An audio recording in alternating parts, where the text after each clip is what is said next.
Greetings, it's Dr. Annette, publishing pusher, the all-the-body place of encouragement, cultural empowerment. Weekly, she'll engage conversations with entrepreneurs and creators. And these insightful interviews are designed to help us build our businesses, respective brands, ourselves, and to hopefully propel us to that next level of greatness. Big boss. So with no time to waste time, it's officially go time.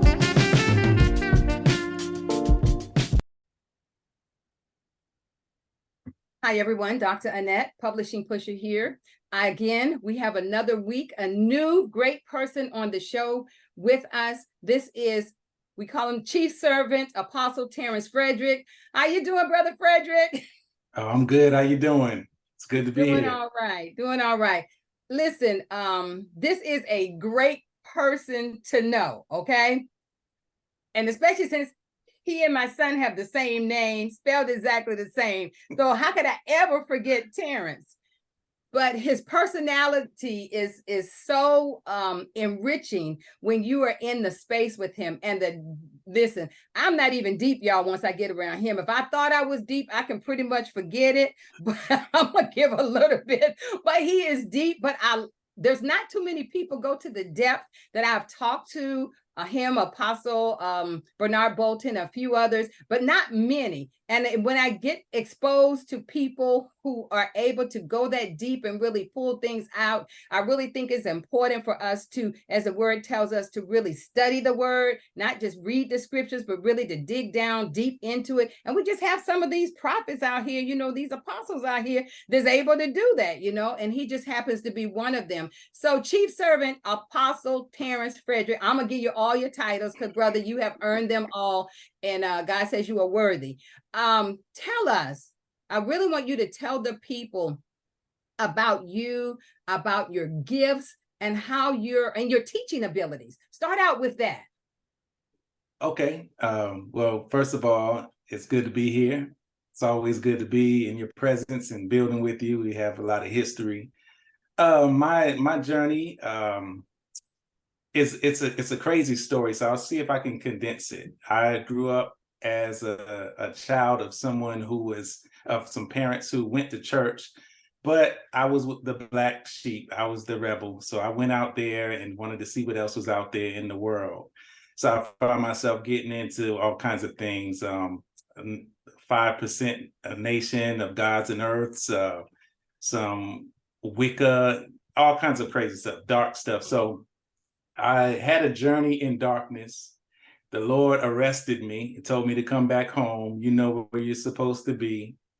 Called me to his service and brought me into ministry. And because my rebellion and my craziness was so deep, he had to take me and show me some of the things that he wanted to reveal so that I could know where depth comes from, where the mysteries really are. And so he brought me into his service. I began to start ministering, teaching, first evangelizing. And then I began to have a hunger for the prophetic ministry, learning what that was, learning about spiritual warfare, learning about, everything that pertains to warring in the spirit. And then we moved on and I got a greater understanding on what it meant to be a watchman on the wall, sounding the alarm. And that's one of the first callings he gave me was, I want you to be a watchman, Ezekiel 33, warn the people, let them know what I'm saying. If you don't, the blood is on your hands. And so I began to be real serious about that. We developed a watchman community and I began to grow in that. And then the Lord revealed later on in ministry that I really called you to apostleship. I've called you to be a messenger. You said something that I want people to make sure people know what you're talking about. You said watchman. Tell the listeners and viewers, what are you talking about when you say watchman? Okay, so a lot of times if you ever see Watchmen on the wall, it's not related to the comic book, the Watchmen series, but that is a word that is usually used to refer to those who are called to some level of prophetic ministry, those who are called to speak to the people of God or even speak to the world and tell them what the Lord is saying. And he's saying, basically, I want you, because the watchman in a natural sense would be a guardian, someone who would be maybe on the towers looking out for the enemies coming to invade the land, or just looking out at the landscape of whatever property they were supposed to watch over. And so God used that term to relate that to prophets and other people who would basically look out for what God is saying, or look out for the enemy and tell the people. So that would alarm the leaders of the community to get the people ready, whether it's for warfare or even just to celebrate the arrival of majesty. So watchmen have different facets, but basically you could say most people in church, we would say when we're talking about watchmen, we're talking about an aspect of prophetic ministry. Thank you. I just want to make sure somebody will say, what in the world is he talking What about? Is the watchman, what wall are people sitting on? Right, so, right. I appreciate you, clarifying that for us. You've done a lot of things that I am even aware of. And I remember listening to, and I have some on my, in my music, some of your music that you have done. And I know you have a ministry, a media ministry. Is that still active and vibrant? So I used to do more. I relocated. I was in an area in Sumter, South Carolina. That's where we met. And I was real active and vibrant in that time. I had to revamp, had some life changes. And so I'm not doing everything in the same way.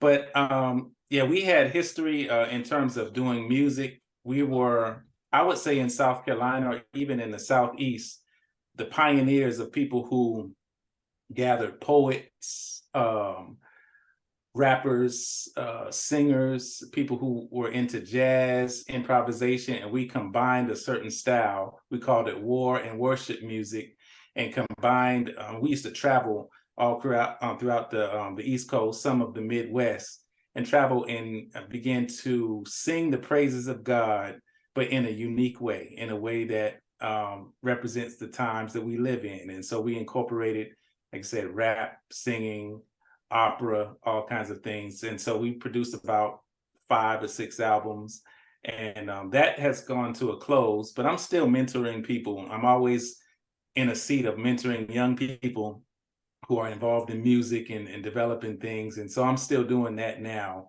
It's just not in a public sense right now. I'm coming out from the shadows, or from the background a little bit, and coming back out to doing more ministry as I used to do. Most of my ministry right now has been one-on-one mentoring and development. That's rich.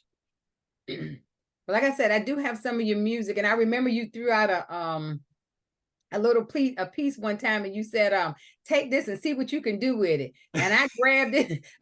Look, thought I was rapping or something, y'all. I was trying to go with the beat. Listen, creative people will find a way to plug in. I really do believe that, in the scriptures, you never find anyone that's called a poet.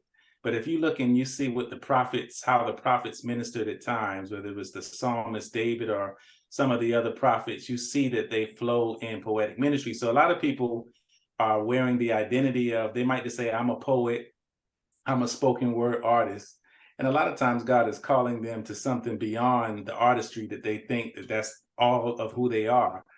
But he uses arts to minister prophetically, to minister his word, because he knows how we are. And we are people who like to be entertained, and we like to have things a certain way. So a lot of times he empowers his messengers with all kind of creative gifts to get the message out. Amen. Thank you. I know that you have published some books, and of course, one of the books you're going to talk about on here. And for some reason, I think I said you had like 3 books, but I was like, I thought he had more than those books, or maybe in my mind. But I remember you did a coloring book also that I had gotten. So how are your books overall doing, or what are you doing with your books overall? We're not talking about the book that's coming out yet, but in general, because others listening want to know, well, if I'm going to do a book, what am I going to do with it after I've created it? That's right. So, and that's a good question. I've produced, been a part of about 7 books. And my independent books, they've all been independent. I don't have a major publisher or anything. But the thing is, my books did the best when I was out there, not just promoting them, but speaking and doing something else. So a lot of times I would be invited to conferences to speak, to teach, to sing. And so when I was invited to those conferences or to different things, that's when the books did well, because you have your table, people can see you, they can interact with you. And that's when they move. The books really don't move if you're not actively doing different things. And you can't just do one thing. You can't just write a book and then sit down and just hope that just because you wrote it and published it, people are going to magically be drawn to it. You have to be out there in the mix, mixing it up. So right now it's taking a dip because, like I said, I'm coming out of being kind of just in the background. But I understand that's a part of the work. You have to be out there where people are, and not just promoting your own book, but just ministering to people and meeting a need, serving them in whatever capacity. That comes full circle, and other people get blessed by you continually posturing yourself to be a blessing to other people. That's how people know who you are and what you're doing. You know, in respect to getting out and getting those books out there for people to know what you have you found that the more you speak, the more you do? The more you speak, the more you do. What I mean is, you said like the book isn't gonna sell itself. The book isn't gonna make itself known. You've got to make it known. So that means, I'm sure it impacted a lot of people during the pandemic, where if you were going out a lot and engaging a lot, like I was before the pandemic, you know, the pandemic came, it shut things down. Now it's in this last year, it's been kind of some type of momentum trying to get things back out into the public arena. Right. Do you see yourself, or is your goal to get out more, to do more workshops and teachings, to make your content? I have this S3 model that says, if you don't show up, people don't know you exist. If you don't speak up, people don't know what you have to say. And if you don't share it, people don't know what's in your toolbox. So if you don't show up, speak out and share it. So how do you think that fits into what you want to do as you move forward? Oh, that's awesome. That's awesome. So there's a group of people, and I speak about this in this book that we're going to talk about later, but there are a lot of people who classify themselves as introverts. And that very thing that you said, they struggle with for different reasons. But it is true that if we don't show up, they won't know we're there, you know. And like I said, speak up. Sometimes when you feel like other people are speaking so eloquently and so boldly and masterfully, you feel like, where do I fit in? You know, what do I have to say to offer? But we need to think about the fact that if God has called you to write a book or to do a project, he's had you simmering and cultivating that thing and building up your knowledge in that thing to where you become an expert in that thing. You don't have to know everything, but you know what it is that he has charged you with, and you could speak on that. And sometimes it does take stepping out of that comfort zone to, you know, I would classify myself as an introvert in terms of, you know, I'm not just one that will insert myself into every conversation. And so it's a deliberate task to say, okay, I'm going to speak up here and I'm going to make this known and I'm going to let people know about what I have to offer. But it has to be done because nobody else is going to believe in your project more than you. And nobody else is going to promote your project more than you. So you have to believe in what God, and you have to also believe that it's just not coming from you, but it's something that the Lord has given us to be stewards over, and it's his work. Basically, he's given us his dream. He's allowed us to be stewards over it. But if we lose passion for the thing, then nobody else is going to have any passion for it. So I agree with that 100% for sure. So y'all heard that you got to get some passion while you out here trying to do this thing. You got to have a heart for what you're showing up to do. Well, let's say before you show up, you got to have a heart for it, because that heart is going to press you to get out there, even when you don't feel like it. That's what Apostle just said. It's going to make you say, you know, if I don't get out there, then how am I doing what God has called me to do, what God has pressed in to me to do, to let what he has given me be known to the world. And I believe that as children of the King, there is so much for each one of us that we have not even begun to tap into. That's it. Do you think that about yourself? Like, you know, the great things that you have done, and you may not even think that they're great, but other people looking at them like, man, this guy is, ooh, like I say, he's deep. And you're thinking, well, I'm just doing what I'm doing. But in your mind, do you think, God, I'm not, haven't even reached the precipice of what you have for me? Always. I'm always thinking about that. And, you know, people will encourage you along the way and say things, and you're reminded and you get good feedback at times, but there are seasons when you don't get anything. But we just have to just know who we are. We have to know who we are. And we also have to know that there are certain things that even projects that we have, they may not make the impact that we think they should make in our lifetime. I studied this one time. I studied projects and books and things that even symphonies that were created where people died basically unknown. And then somebody dug up the crates, found their stuff somewhere, and they're known, and their stuff is being taught in seminars and in classes and lecture halls. And we never, like you said, we never know how far our work will go. We just have to be faithful to it. We don't know. And God already told me, I do believe with this project and with some other things that I'm going to see some fruitfulness in this time. But he said, there are some works that go beyond your lifetime, and you have to write for future generations, not just for the present generation. Because a lot of times the present generation, they don't really fully grasp or appreciate what it is that you are bringing, but that doesn't take away from the fact that you need to produce it. And sometimes we use that as an excuse. So y'all just don't appreciate, but did we first appreciate the work ourselves? And we want other people to celebrate something, and we're not even celebrating our own stuff. So we have to look at that as well. So I made some changes within myself, because I would do that. I would be one of those people that after I did the work, I studied it, I published it, I'm done. I don't even want to look at this title anymore. I want to look at something else, because I'm tired of this. I'm tired of seeing it. But that's just the first part. You know, that's just the beginning of it. So much more to be done. Even other books and other things, teachings and different things that are supposed to come out of the book. So when God calls us to a project, a lot of times it's not just that product, but there's so many things we're supposed to extract from that and create other things out of the things that he's given us to create. Yes. And you said something that you said is very important, because you said, you know, the work that you are doing now, as others have, they might have passed on, but we're not believing that for us. They might have passed on and nobody knew their name. Somebody gonna know our name. That's right. No question about it. Somebody gonna know our name. But what we're creating, what we're creating is, they call evergreen content. That's content that will stand the test of time. That's 1,000 years ago. When somebody grabs this book, they're gonna be like, man, this is deep. Yeah, oh my God. Good. You know, this is relevant to today, even though it was written way back over there and then. But it's also, what we're doing is we're building our legacy. We're leaving behind something for our children's children. That's awesome. That's awesome. And I mean, you know, that's what I think.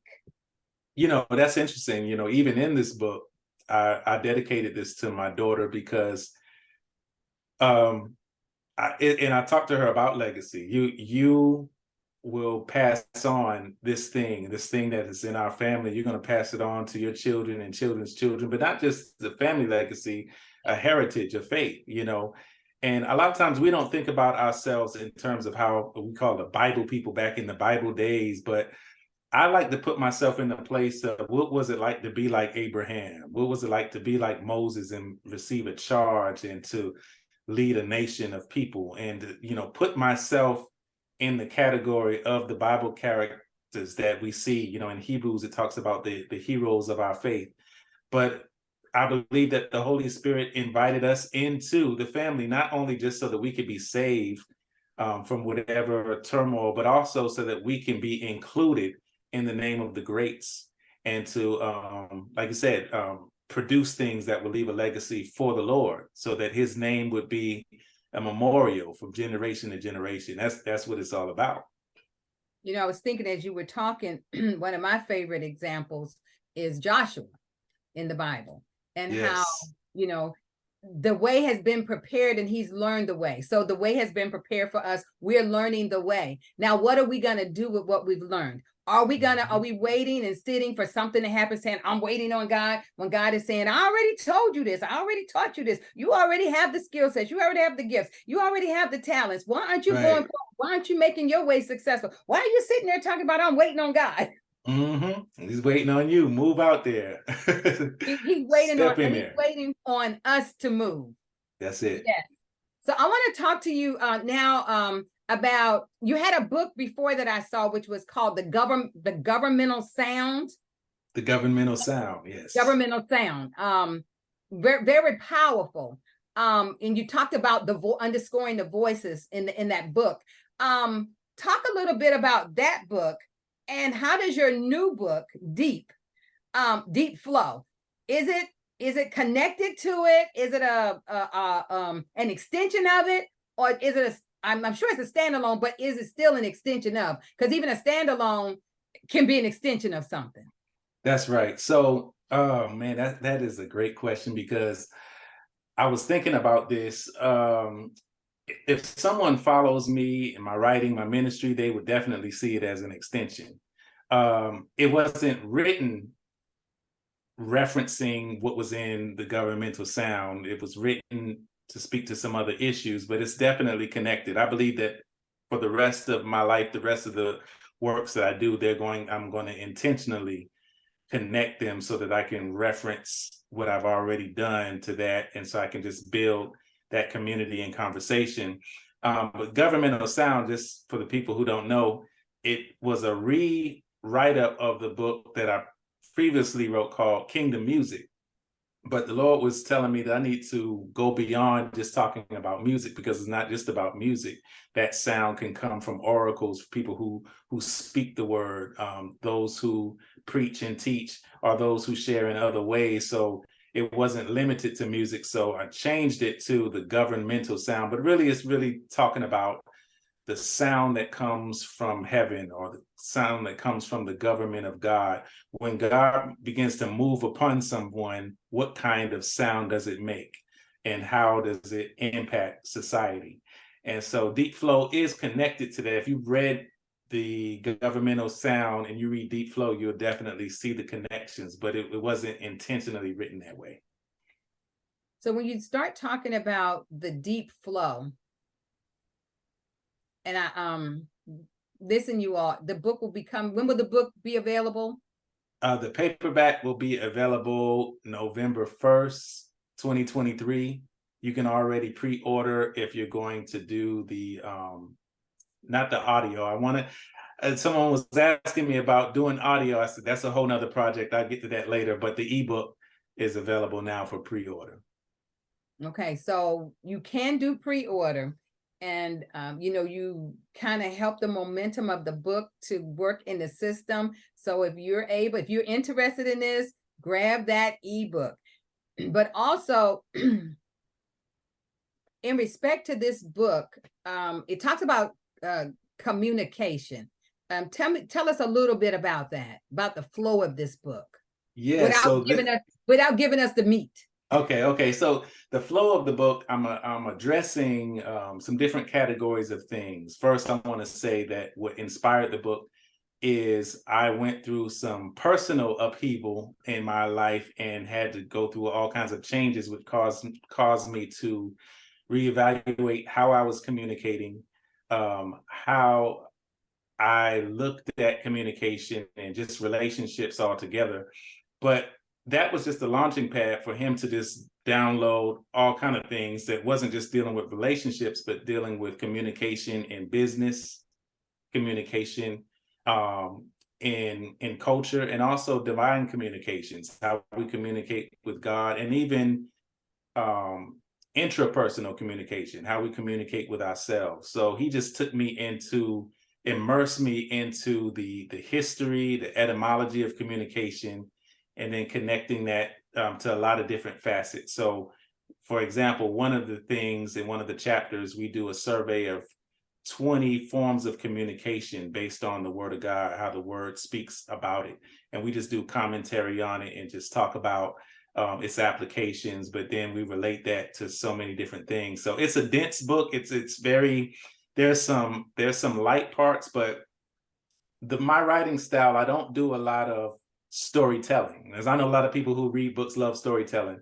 Me, when I read books, I look for the bullet points. What are the assertions, or what are the bullet statements? What are the edicts or stratagems, so to speak? So this book really, it has a few stories, but most of it is just really talking about strategies and tactics for communication. And it addresses diplomacy, how we interact in community, and all kinds of different things. So if you lean more towards the psychological parts, philosophical parts, there's some things in there.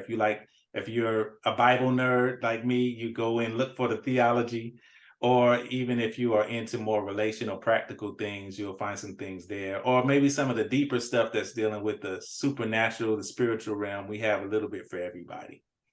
Yeah, I think when I was reading some of your content, you mentioned your aim for your book is to help us not to just speak, but to be able to connect. Your word was on a profound level with others in their personal and professional lives. So I'm assuming you're saying sometimes we think we are saying something, but now when we look back, we really didn't say what we thought we were saying. Exactly. That's right. That's right. And it first starts with how we see ourselves and how we see other people, in light of the fact that we're all created in the image and likeness of God. That affects how we interact with people in the workplace. It affects how we deal with people that we just walk up to. There are certain people who feel entitled and privileged, and they speak to people from that place. But this book is really talking about how to flow from a regal place, a place of royalty, and recognizing I'm royalty, but you are as well. So how do we interact with each other to get the best out of our communication? So one of the things with Deep Flow, I can tell you this is free, but the acronym for Deep is deliberate. And then the second one is edifying. And the third one is encouraging, and then the P is for prophetic. So we're getting deep, and we break down what all that is. We break down what flow is on a surface level, and then on a deeper level. So the book addresses things surface and then goes deep and goes back and forth with that, so that if you need to come up from the depths and just get to a place of shallow waters, just so you can get your footing and your ground, you can do that and then go back deep again. But I try to mix it up so it can be a little bit for everybody in there. Yeah, that's rich. When I think about what I've seen you do through the years, or know that you have done, we worked together on a really nice collaboration at one point before Yes. we left the area. So why don't you tell everybody about that collaboration? Because you never know. Just because I said before in my prior podcast, just because you step back doesn't mean that's the end of it. It could be that it's time to step forward in a new season. So tell everybody about that. Yeah, so back then we were just getting started in digging into the scribal ministry, what that means, and getting language and input concerning that, really things confirming what was already in our hearts. And so we got together and began to start educating aspiring writers, creatives, artists, or people who had different creative abilities and desires and dreams, and just give them some structure, give them some information, teach them things like what you're doing on a broader level now for sure, but how to publish your book, how to go through editing, how to go from ground zero. I have an idea. This is something I want to do. Now, how do I get it out? And so we walk people through that. We would go into the libraries at times and just talk them through it. You can speak on a little bit more too, because I know we did a lot in that small period of time. Yeah, that's what I was thinking about, because that was like in 2016 to about 2018, I think, something like That's that. right. When we were working on it, and just sometimes I think about the varied people that came to be a part of our conversations, And it seems like we ended it just as it was starting to take off. That's right. But that's okay. but that's okay. But like you said, we had a heart in that season to really want to come together, partner with our gifts and talents, and let people know at no charge we're willing to share with you what the Lord has given to us if it's going to help you to develop and to grow. If you understand the fivefold ministry in the Bible and the flowing of that, you will understand when people are multifaceted and are able to do multiple things. You'll know if you've understood and studied the gifts in the Bible. You will understand that. So oftentimes you have that person, like Apostle said, when he started, he was an evangelist. And I still even though I flow in other gifts, I still call myself an evangelist, y'all. And I call myself, he calls himself chief servant. I call myself servant leader. Okay. Same thing. But we know the flow of our gifts, and people that we engage with are able to see the flow of our gift. And we never wanted our gifts to be bigger than us. We never wanted people to think that because we had these gifts, that we were better than anybody else. And so just coming together, working together, to partnering to engage people and have conversations.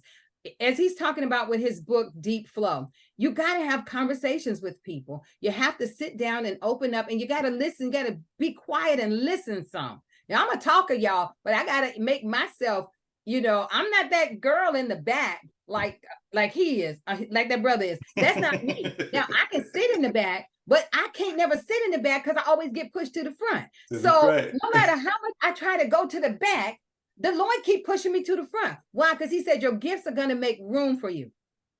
That's it. And I'm glad you said that, because one of the things I wanted to say about that time that we shared building, I believe that time also helped develop and clarify for us what our vision was. And a lot of the things we began to do after that was as a result of us really clarifying what it is we wanted to do. So, and I believe that leaders, it's important for us to have resources and periods of time where we clarify what it is we're supposed to be doing, even if we've been doing it for a while. And that's another reason for this book. It's to be an educational aid for teachers, for leaders, for people who are already doing the work, to say, I need some more resources to give my people and to teach my people and to show them some other strategies that they can do so they can go to the next level in it. And I believe that that's very important for us as leaders, to not stop anywhere. We can't stop. As creative as you are, as gifted as you are, there's always more. And like you said, interacting with people, meeting people, a lot of times that brings out things that were there, but it took that person, for you to meet that person, to bring it out. It's imperative. It's critical. Even if you're like she said, I'm laid back. Usually I would try to sit in the back too. But there's a flow for everybody. And that's another thing what we talk about in Deep Flow, and that is that if you're outspoken, God has a plan for you. If you're laid back, there's a flow with that where you still find yourself in the right conversations, making the right moves, being strategic, and being exactly where he wants you to be. You just have to be true to who you are, but we still have to put our hands to the plow. We have to get to work. We can't just expect God to do it without us putting our work into it. So that's a big part of it. Yes. So y'all listen, this is good. We have a few more minutes left. I know that some of the work you do is also humanitarian effort. I wanted you to share to us some of the things that you're doing as you are going forward in the kingdom. Yes. So I'm part of a board called Seed in the Ground, and it's led by April and Anthony Ghostin down in Hilton Head area, Bluffton area. And it's like a mobile food pantry where we are making sure that we meet the needs of those who are hungry, who need clothes, who don't have access to the store just because of distance, and they're efforts made by corporate people to move people out of their houses and move people away from where they could make money. And so we just try to stand in the gap and meet some immediate needs, and also minister to their soul and their spirit so that they can just get out of that situation. I will say this, most of those humanitarian efforts, I want to be a support, and I'm not the main person in that. I just want to support the people who have a passion for it. But there's another group, it's called Dream Big Ministries, and I just got invited to be on a part of that board as well.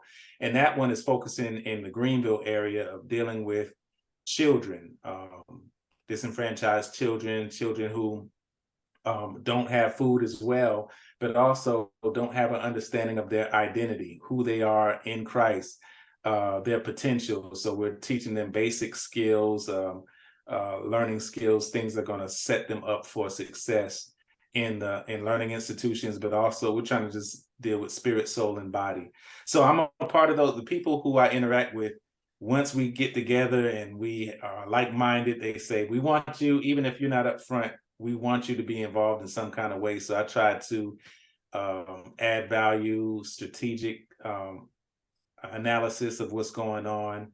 But the people who really have a passion and heart for that, that's what they do.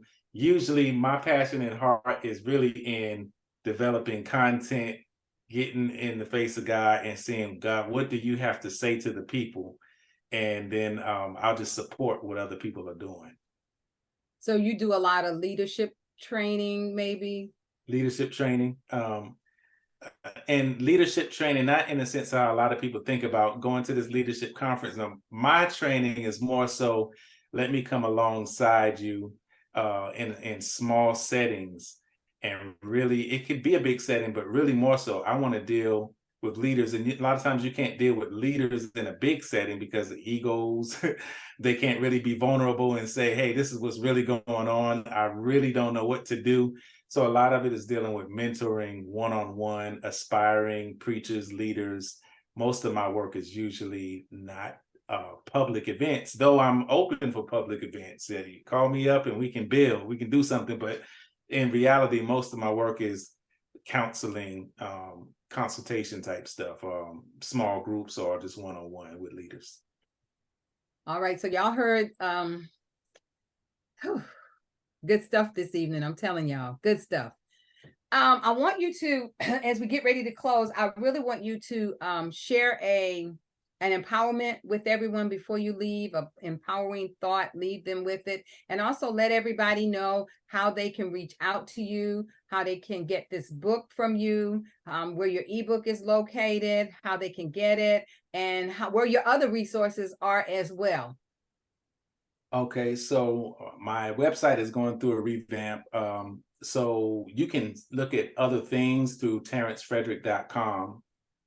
But the new and latest books and products I have, you can just go to Amazon. Just put me in Amazon, Terrance Frederick, and you'll see all the products that I put out. And also you can just reach out to me on Facebook. I believe what's my latest handle, and Instagram. You can find me on Urban Theist 7. Urban Theist. Urban Theist 7. You can find me there. I'm on TikTok. You can find me Chief Servant. So if you look up Urban Theist, Chief Servant, or Terrance Frederick, you're bound to find me somewhere. And you can shoot me a DM, or I have a Terrance Frederick ministry page on Facebook. So that's where you can find me, and I'll continually be more active, and I'll definitely respond to anyone who's interested in any aspect of what we talked about, whether it's the products and books that I've written, or if it's consultation, desire for mentorship, even fellowship. I want to fellowship with the saints a lot more. And also, if you have something that you have going on that you just need to help pushing it out, I'm available to help you with that.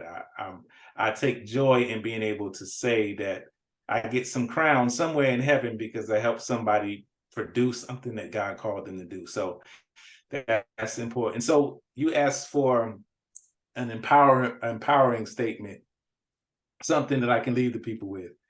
I want to say something it may sound cliche, but it's very deep. And that is, greater is he that is in you than he that is in the world. There's so much greatness in you. And though people have said that all the time, you can read all the motivational books or whatever, a lot of times we still have trouble believing it sometimes, that there's greatness in us. But it's not us, but it's the greatness of God in us, and that he has made you a steward of the gifts, talents, abilities, visions, and dreams.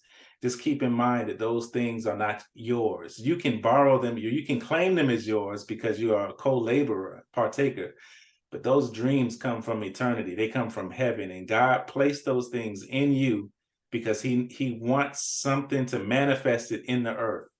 He's spirit, but he has given ideas, and he's given ministry, and he's given work to believers, to bodies. We actually have bodies so that we can push out what it is God called us to do. So that's what I want to leave you with, to not despise small beginnings, and not overlook the small things that God deposited in you, because what he wants you to do is cultivate it and make it big. Make it big.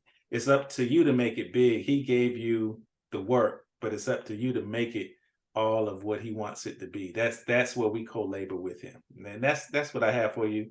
I love the people of God. I love the people, the creative community. And it's good just to be have an opportunity to speak with my lovely sister. I love so much, Dr. Annette. It's good to be here. Yes, brother. Well, let me tell you all, thank you so much, Chief Servant Terrance Frederick, for being on Dr. Annette Publishing Pusher podcast. It's been a great evening together, and I look forward to connecting with you again. Some great work is on the horizon. And listen, everybody. If you happen to be a book author and you have heard the flow tonight, it's all about books, but it's all about the kingdom in respect to these books and what we are doing being creative. So if you believe you have a book that fits in this pocket, reach out to me at jetnaypublishing.org, and we will see if we can get you on the podcast. Thank you again, Chief Servant Terrance Frederick. Bye-bye, everyone. Blessings.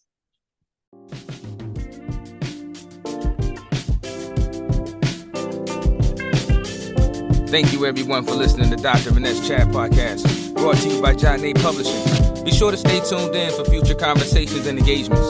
Check out the website, jetnaypublishing.org, and subscribe to this show on your preferred podcast app. Shout out to 95 for the production. Be blessed and be a blessing. Peace.